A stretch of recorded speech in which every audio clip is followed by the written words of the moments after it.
And today we're going to do the Sisterhood of the World Vlogger Awards tag. Yeah, it's called. I think that's its full name.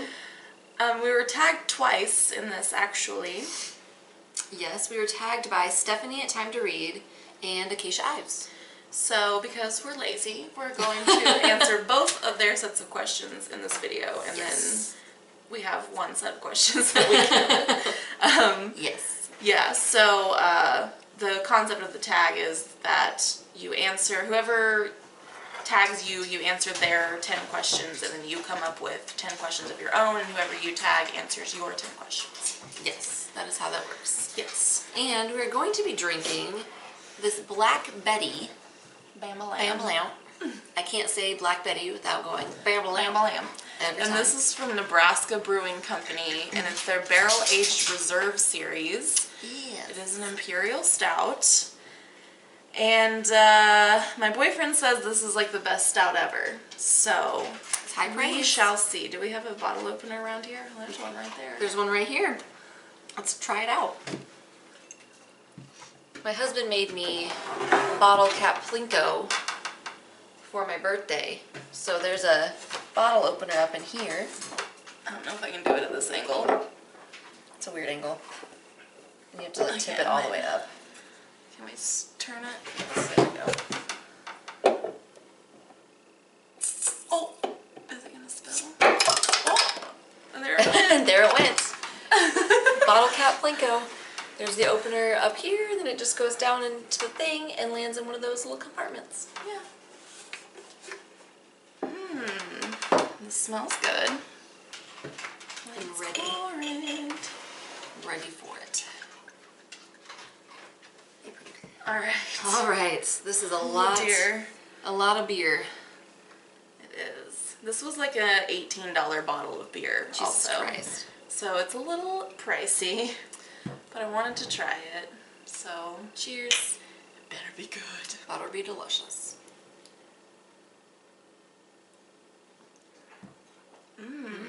That is quite good. I like that the whiskey taste isn't like overpowering. Yeah, but you can definitely taste the whiskey. But it's not, it's not like... Because sometimes that flavor I feel like takes over the taste of the stout. So it Yeah. doesn't really taste like a stout, it just tastes like I carbonated agree. whiskey. Yeah, But this one does not do this that. is quite good. Quite good. Yeah. But definitely it's for if you like whiskey as well. Yeah, you definitely can taste that whiskey in there. Alright, so we're going to start out answering Stephanie's questions because Yes. she was the first one to tag us. Cool. So, let's do it. Her first question is, what makes a book for you? A plot, character, or writing style? I would say for me it's probably a mix between character and writing style. Because I really love like character development and I really like character driven novels, and so for me like there doesn't really have to be a page turning plot as long as there are good characters. Yeah, I'd say I agree because I do enjoy books, like those kind of books that really don't have much of a plot. Right, it's just like about I the still characters. enjoy them Yeah. sometimes. But I kind of think that writing style is more important to me than anything. Yeah, that's a big one for me because like if I don't, I mean it makes it really hard to even get through the book if the writing style's off. Yeah. You know? Yeah, and I definitely have certain writing styles that I enjoy more than others. Same. So, I think for me, it'd be first writing style, second character, and third plot. Yeah, I would agree with that. All right, so the second question is, what is the most intense memory you have from your reading life? Or just an intense memory? Most intense is a little aggressive. Stephanie's words, not mine.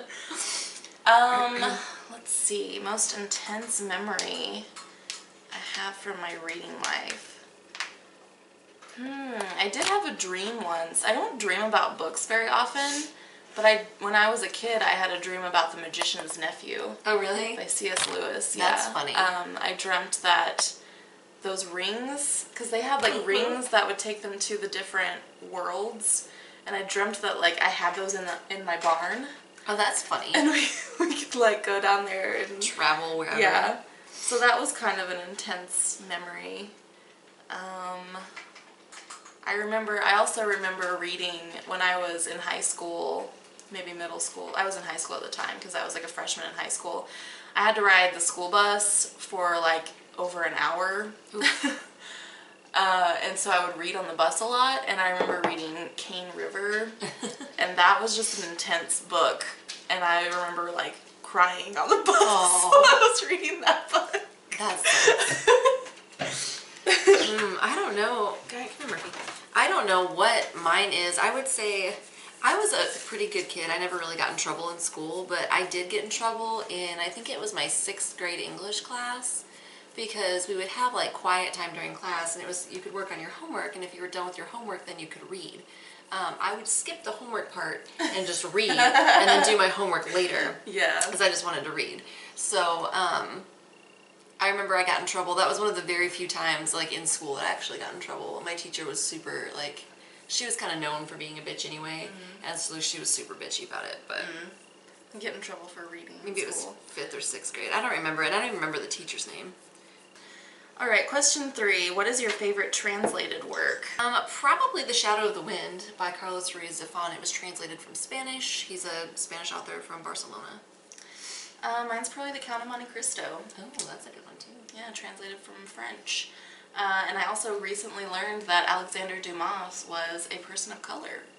I did not know that. That's kind of, yeah, he's what, part Haitian, right? Yeah, his mother was, well, Haiti wasn't a thing, like, Haiti didn't exist at the time, okay. but she is from what is now Haiti. I think his father was also a person of color, but I'm not sure.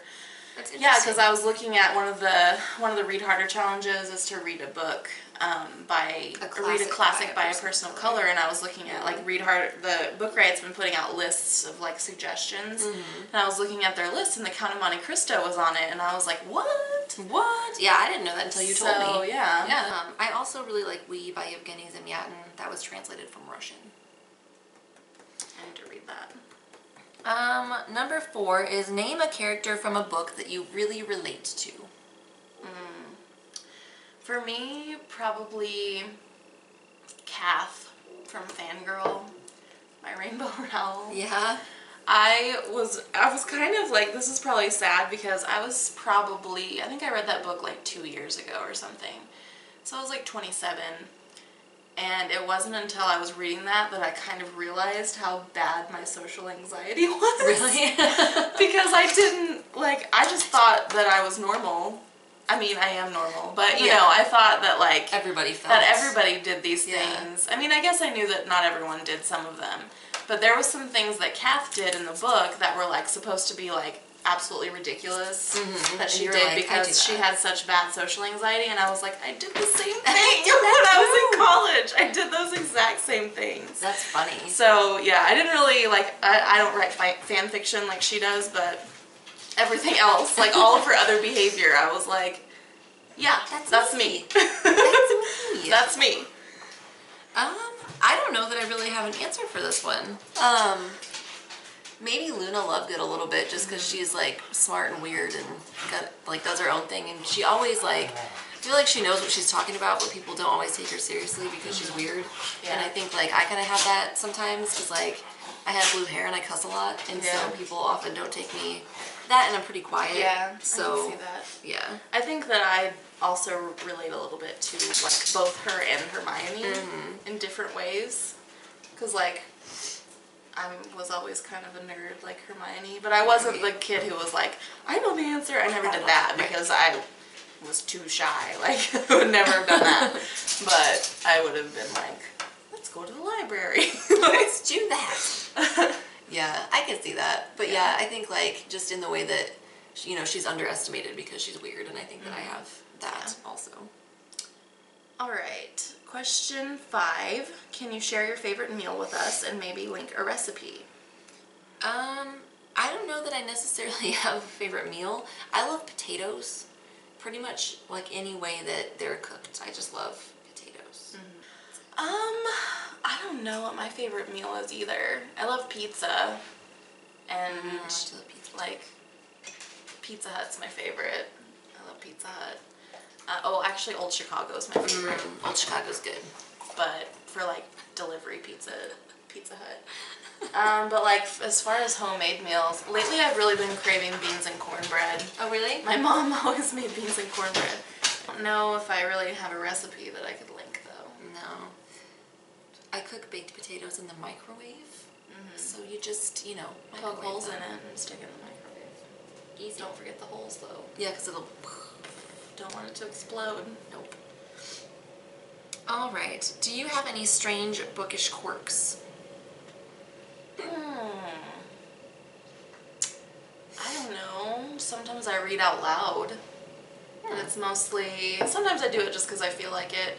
But usually it's because I'm tired and I don't want to fall asleep while I'm reading. So I read out loud to keep myself awake. That seems reasonable to me. It's just logical. I don't know if I really have any quirks other than that. I hate dust jackets. That's probably my quirky thing, and sometimes I just throw them away. I just really hate them. So that's maybe a quirk that I have. I don't know. What is your rereading status? Do you reread books frequently or maybe reread a specific book once a year? I don't really reread books. I decided that I think I'm going to start rereading 1984 every year in January, though, because that's my favorite book, and January is my birthday month. Yeah, I don't really reread books either. I'd really like to reread The Lord of the Rings sometime soon because it's been since I was a child that I read those books. And there are several books that I do want to reread, and I kind of like, I hold on to books that I really liked because I think like, oh, I might want to reread that someday. But thus far I haven't really been much of a rereader. That's fair. What is the best independent bookstore you have visited? I don't know. It's a toughie. Bookmarks is kind of cool on the Downtown. They're pretty cool. Bookmarks, it's like Marx with an X, Marxist. like Karl Marx. Yeah. Other than that, I don't know. I mean, I like the little used bookstore by my house. I like the owner's really nice, and the owner of ABC Books is also really nice, and they have a really cool, good sci-fi section. So I like all those. I like all those too. I like Hooked on Books also. I feel like they have pretty good prices all the time, and they're just kind of a weird store because there's like a little back nook of a room, and like there's kind of nooks and crannies in there, but just used bookstores, like quirky used bookstores. What is your favorite scary movie? The Shining, which I guess by today's standards is probably not all that scary, but it got into my head, and it is still like one of my like top 10 favorite movies of all time. I love Halloween, the original. It's like partially for nostalgia reasons, but it is kind of a creepy movie. It's a great, I love slasher movies are my favorite. I've never seen Halloween. I need to watch it. Well, the music might drive you nuts these days. Ugh, yeah, my neighbors during Halloween play the theme song for the Halloween movie on repeat. And one time they played it for literally 4.5 hours. I timed it. Yeah.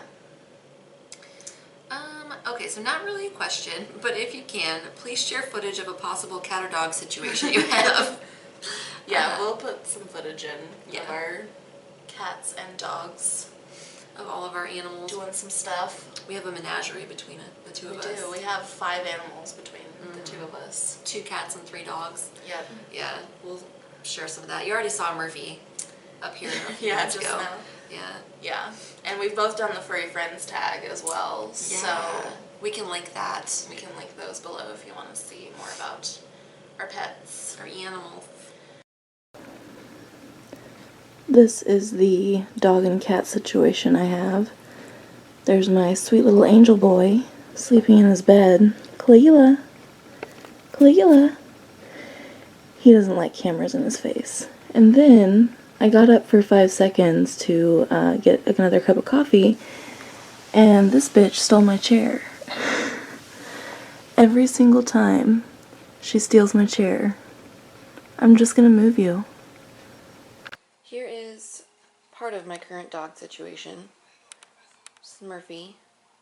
He's looking out the window and contemplating his life. Here's the other half of my dog situation. This is Sasha. She could not be bothered to get up yet for the day, so she is still in bed. Sashi. Sashi. Are you lazy? Yeah, you lazy girl.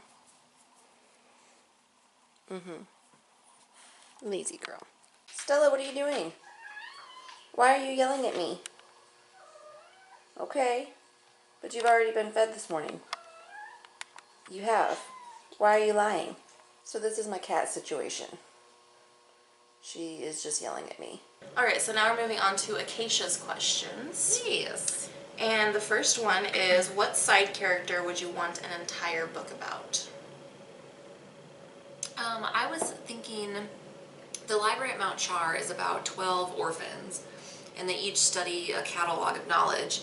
And the book is really the most about like Carolyn, who studies languages, but then there's also like a few of her other like brothers and sisters that are in the book.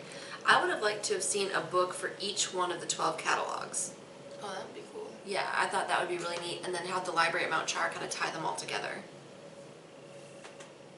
But yeah, that was my thinking on that one. I was thinking like Luna Lovegood. I feel like she would have some weird adventures. I would read the shit. Weird, interesting adventures.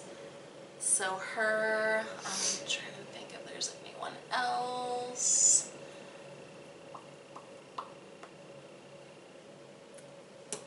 I don't know. Ian Malcolm. Jurassic Park. Yeah. Yep, I can't even. He dies in the book though, doesn't he? Yes. He does. Spoiler alert. Spoiler alert. Next one is Another reason why the movie was better. Yeah, one of many reasons. All right. So, what age did you learn to read? I'm actually not sure. I don't know either. I'm pretty sure I could read before I started kindergarten. But I don't know. I don't know. I don't really remember exactly when I was able to read. Because I would memorize books before I could read. Me too. Me too. I would trick family members into thinking I could read. Me too. But so I really don't know. I would guess maybe around 4. Yeah, I would 4 or guess. 5. It was early because reading was always like a pretty like important part of my childhood. Like my parents read to me, my grandparents read to me, and I was always reading. So I feel like I'm almost certain that I could read before I started kindergarten though. Yeah. And I didn't go to preschool or anything. Like my mom taught me. I went to preschool because I had some socialization issues. I probably did too, but I still didn't go to preschool. So I went to preschool. Judging by the fact that I was terrible at making friends. I kind of still am. It just takes me a really long time to decide if I like someone or not. Yeah, it just takes me a long time because I don't start conversations with people. Like, I don't initiate generally. Me neither. So it takes me a long time to even like talk to someone. Yeah. Well, we worked together for a year before we ever talked to each other because both of us are like that. We just don't initiate conversation. And it wasn't, because we were friends before we started in location management. Because I remember you and I used to trade jobs. Yeah. Next is finish the statement. Books are better than people.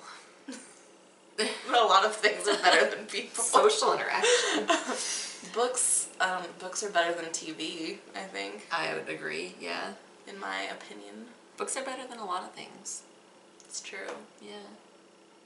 Books are better than a lot of things. Have you ever read a book in one night because you couldn't stop reading? Yes. Yes, definitely. Most certainly. Most certainly.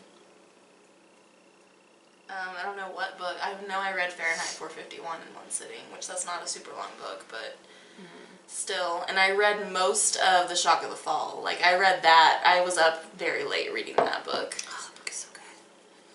I read, I think, Alice by Christina Henry in like a day and a half. Do you have any childhood books you wish you still owned? I used to love The Three Little Kittens, and I had a little golden book of the Three Little Kittens, and that's the one that I would trick people into thinking I could read with because I read it so often. So I missed that book. It might still be at my grandmother's house.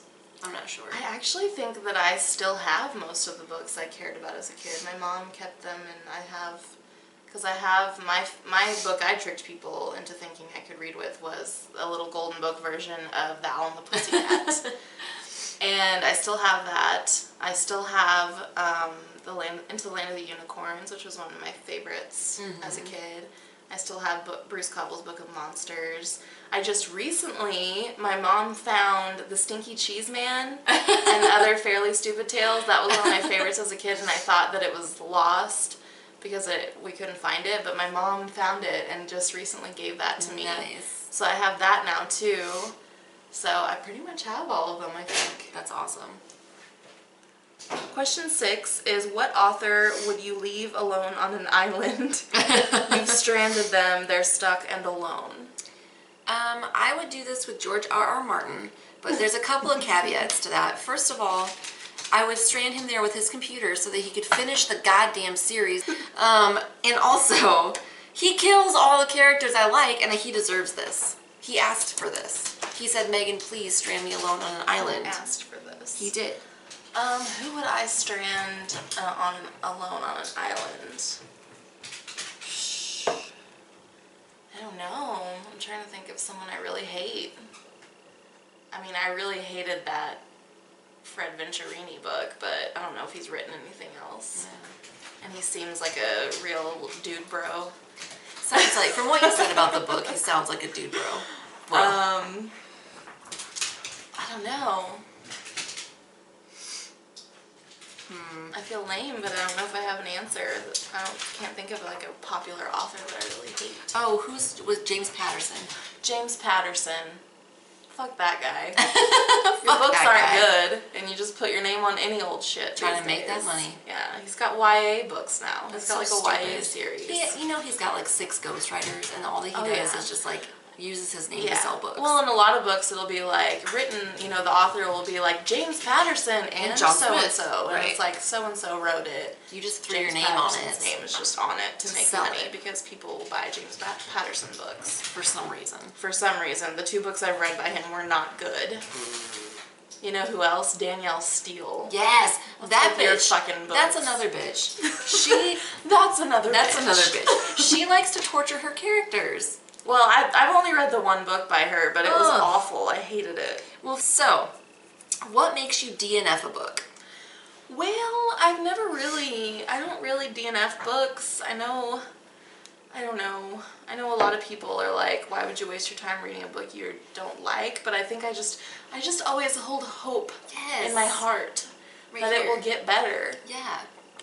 And sometimes it does. It did, but it Watership Down. It did. That one but paid that off. book wasn't like bad. No, it was just not compelling. I would say that like I kind of wish I had DNF'd The Heart Does Not Grow Back. Fair. And Empire.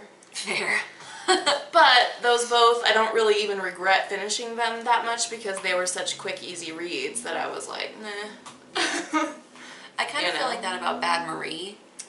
Because, it was such a stupid book, but, it didn't take that much of your time.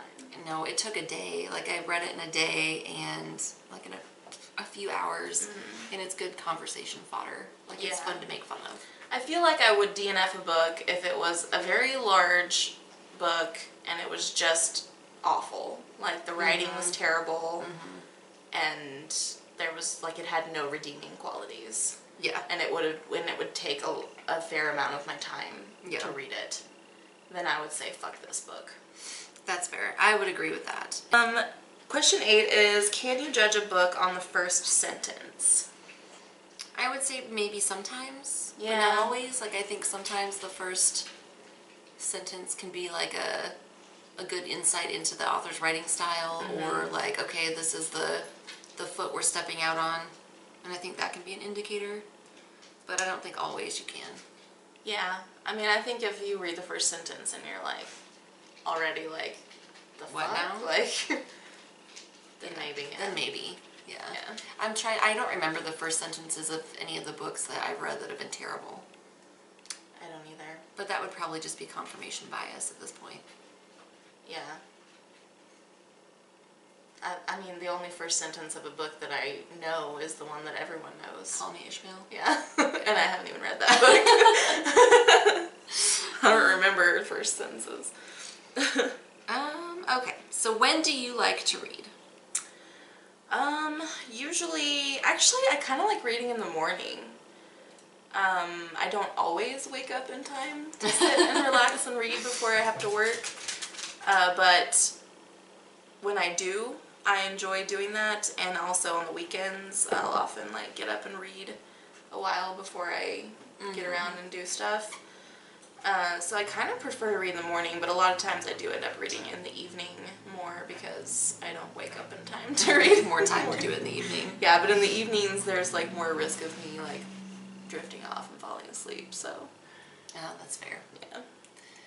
I like to read when I get home from work because it's a good way to like de-stress and kind of detach myself from anything that happened that day, so that's a good thing to do. All right, and the last question is, you've read all the books in the world. Congrats. Now what? Write one? Maybe. Write I one, feel maybe? like if I've read all the books in the world, I could probably be qualified to write one. Maybe. Yeah. I'm not a writer, That'd though. be hard though, because like, I mean, could you come up with an original idea that wasn't one of the many books in the world? Maybe, like, that would be good. If you've read all the books in the world, then you would know what has not been done. Oh, hey. Has anything not been done though? No, probably That's not. the question. You could write a book about having read all the books in the world. You could. That hasn't been done. That has not been done. Do like a memoir, my experience reading all the books in the goddamn world. That's what I call it. All right. Yeah, I mean, probably now what would be like rule the world. Yeah, take over the Because you're fucking obviously a superhero or Right. villain. I feel like we could go a little bit both ways on that. Yeah. A little bit hero, a little bit villain. My dog loves you. Loves you. He's whispering sweet nothings in my ear. I can hear them. They sound like this. That's what they sound like. He's Yeah, like, you're thank you. speaking my language. Mimi, are you saying sweet nothings? Yeah. So, who are we going to tag in this muff? I feel like since it's Sisterhood of the World, we should tag our sisters from other misters. Definitely. So the Drunken Library, Sam and Amber. Yes. Samber. Who else should we tag? Erica Yeah. from The Perks of Books. Has Monse been tagged yet in this? I don't know. So our sisters, Hey, handsome. other sisters, Our Erica other and sisters. Monse. Erica and Monse. 3 people, is that good? I would say. Well, what about Lindy at the Library Lush? Yeah. Yeah, you have not been tagged in this. Do it. Do it. Let's post our questions below Okay. for you guys to answer. That's it. Yeah, so there'll be some links down below where you can find us elsewhere on social media. And if you have not subscribed yet, please do. Do it. And thank you for watching. We'll see you next time. Bye. Bye.